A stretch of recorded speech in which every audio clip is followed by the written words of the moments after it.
I can feel the blood creeping up from the heathens. Got will, got fight, got pride, got reason. All right, everyone. Welcome to A&H Sports. I'm Neymar, that's Ronaldo, and that's Darwin Nunez. No, I'm kidding. I'm Eddie, I'm Todd. I'm Anthony. and today we were gonna talk about is Pele overhype. But before I go into that, I want to ask Anthony and Don, what are your thoughts about? Not what are your thoughts? What do you know about Pele? Even if you don't know much about him, or even when you first heard the name Pele, what would come to mind?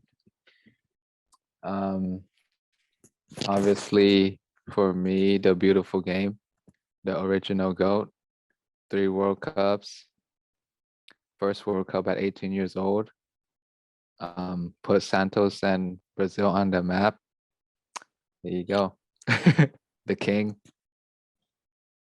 For me, the GOAT, and the GOAT.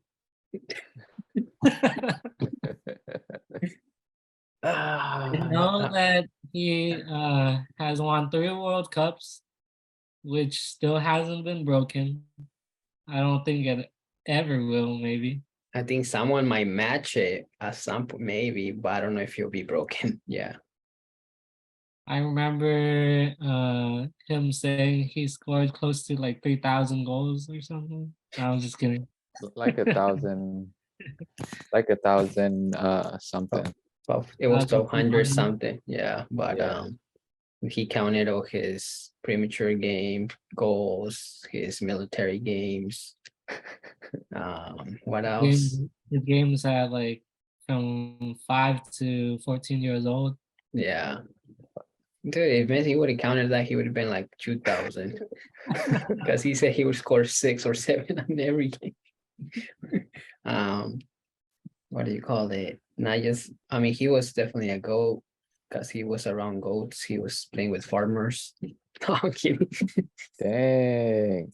Yeah.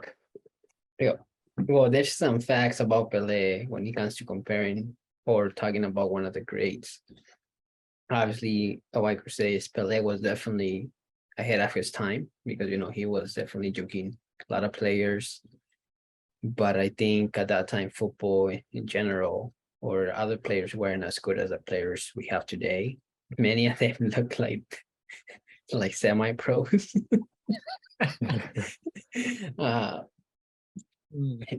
They were definitely tough games for sure, but when it came defensively, it was not very intellectual and defensive skills. But the first point I would say is if he's overhyped. During his era, there was no offsides. So, you know, you could just run, give you a pass, and basically just be by yourself. You can technically just play to be by yourself in the back. Stand next to the goal and be like, "Hey, over here!" Hey, over here. Yeah. Yep. And also he played for Tom mentioned, he definitely put Santos on the map. And you know, and I'm not saying and Santos was great because you know they beat AC Milan, Benfica, and they beat other European teams. If Santos was that good between European teams, imagine the other Brazilian teams at that time. Maybe there was 1 or 2 that were good, but competing with the Brazil league, who was also not like the best in the world other than Santos. Obviously, it's gonna cost someone to score a bunch of goals. And then the other thing that I did want to mention is, remember when Ronaldo didn't play the final because freaking papaya dude freaking cleat him and the freaking just went for his legs basically. And then Portugal won the Euro. They forgot that Ronaldo was a big reason of why they advanced and they went to the final. But instead they said, oh, Ronaldo didn't prove himself because he didn't even play the final. He was just a cheerleader. For the second World Cup that Pele won, he actually didn't play the final. he got injured the game before, so he couldn't play the final. So he watched the whole game from the stands. But he got praised for winning the second World Cup because obviously he was a top player during the World Cup. But they said that he was mentally in the game cheering for Brazil. So that he was a big part of them winning the final. But you know, he got praised for that. But then yeah, Ronaldo gets trashed for being a leader and mentally supporting them. And like we mentioned in a previous video, you know, Ronaldo tried to keep playing, but his body just told him no, like you can't play, and you don't wanna. If he wouldn't have stopped, there would have been a chance that he wouldn't even been playing after that. So he had to stop. And then after the second, any thoughts, both of you, by the way, on hearing this? He got praised for mentally Yeah, so that part was kind of weird. Kind of a little much, if you ask me. yeah, ESPN would say he didn't play the final, so he's not the GOAT. Exactly. Exactly. They wouldn't even have counted that World Cup, Yeah. even though he played till the round before. But that's just I Yeah. mean, again, he So, basically get them to qualify. He basically got them to advance and go to the final, but he didn't play the final. so basically he has only 2 World Cups then. Well, technically 3, but if he won 3 himself, I'm not sure. yeah, exactly. Definitely not himself, but yeah, 3 for sure. Like he did what Ronaldo did, basically. But again, you know, this is not to talk down on Pele. We're just talking about facts, and also how in today's world, Ronaldo gets trashed for that, even though he was important to that Portugal team. Not saying he was like only he because of him he made everything happen. Obviously, his teammates did too. But again, it was a good Portugal, and it showed them that even with Ronaldo missing, they still played one played great against France, right? Saying that he didn't play the final, so he shouldn't be praised for it. He really left that out of his story. His repertoire, his trajectory. Yeah, because that's because and you know, and a lot of times when I would think about Pele, when I first heard him, I was like, well, he got to be the GOAT because he got 3 World Cups. No one has done it. But again, you know, the old people, the way I see it is a lot of the old people or old fucks, if you want to call them however you want. Old heads. They see Pele as the GOAT, the ones who watched him play during his era.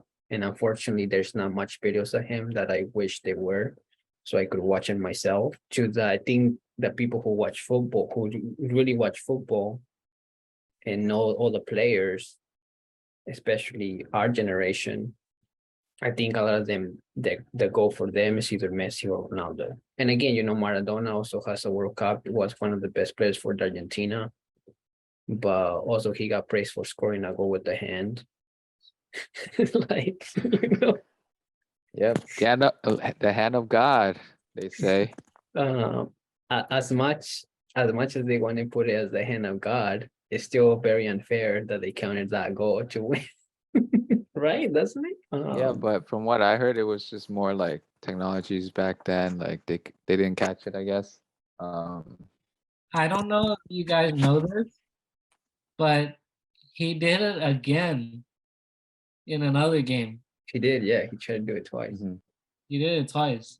I remember that.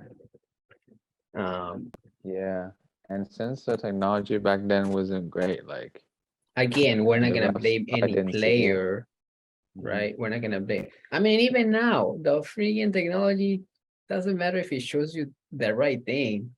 Whoever makes the decision. Exactly. I'm gonna say something controversial, guys. Why didn't VAR catch that handball? The hand of God. Even Messi playing volleyball. I mean, they The could have hand of gave him. God is powerful that even 4K cannot catch it.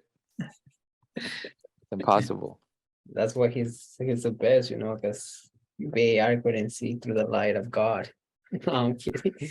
Uh, but anyways, going back to Pele being overhyped, and for the third World Cup, he did win it, and he actually did one of his best performances to win the World Cup, and that makes him one of the greats and one of the greatest in that time.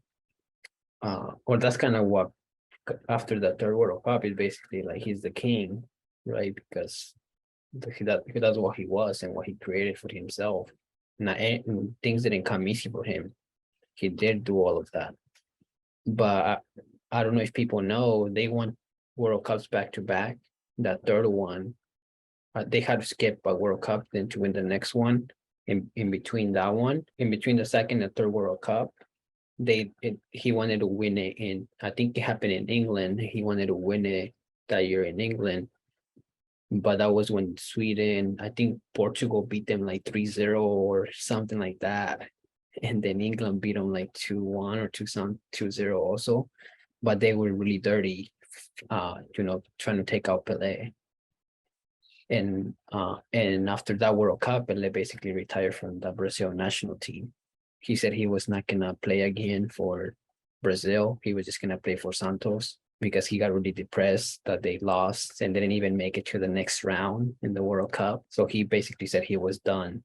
And all his players, all the Brazilian teams, the Brazilian people in general were so disappointed and wanted him to play. And they said, you're the king, you need to keep playing. Like, there's no one like you. And he gave so much hope to people. But then, in today's world, if that were Messi or Ronaldo, remember after Messi was sad and because he kept trying to win Argentina, and then he said, and then he didn't win the Copa America, he said, oh, the national team is over for me. Then he got trashed, people burned his jersey. They said he was not a leader, that he didn't have that mentality, and he wasn't Maradona anyways.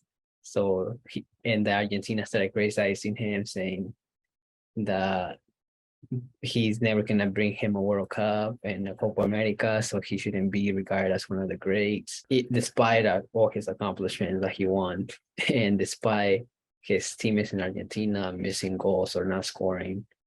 And that's one thing that Pele's Brazil had. When Pele wouldn't score, his teammates would score. So that Brazil had great players also who they were scored too, and not just Pele. But for Pele during that time, he got praised. And at that time, Brazil became communist. And so the dictator basically made Pele play. He didn't want to play that third World Cup, but the government told him that he had to play. And then even Pele himself said it, that like every day or every week he would get a letter in the mail saying, you have to play, you have to play, you have to play. And he basically at the end had no choice and played that third World Cup. And I'm glad that he played it because it was the World Cup that was mostly televised during that era. So that's what he got known for. He played his best performances. But again, if it wasn't for that government, would he have played that World Cup? Well, think about it. If it was in today's world, I have three. if it was in today's world, ESPN, he didn't play the final for second World Cup, so he didn't win. He was forced to play the third World Cup, so he doesn't deserve it, or he's just a brat. Yeah, basically. So you could subtract 2 World Cups from him.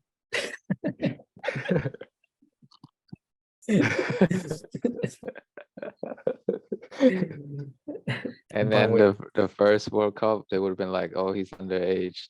I'm just kidding. They play. I'm just kidding. So no World Cup. Just kidding. But to play in the first World Cup.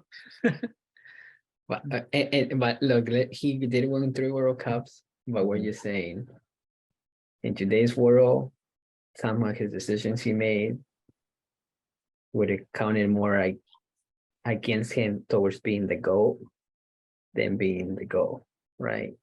I can feel the blood creeping up from the heathens. Got will, got fight, got pride, got reason.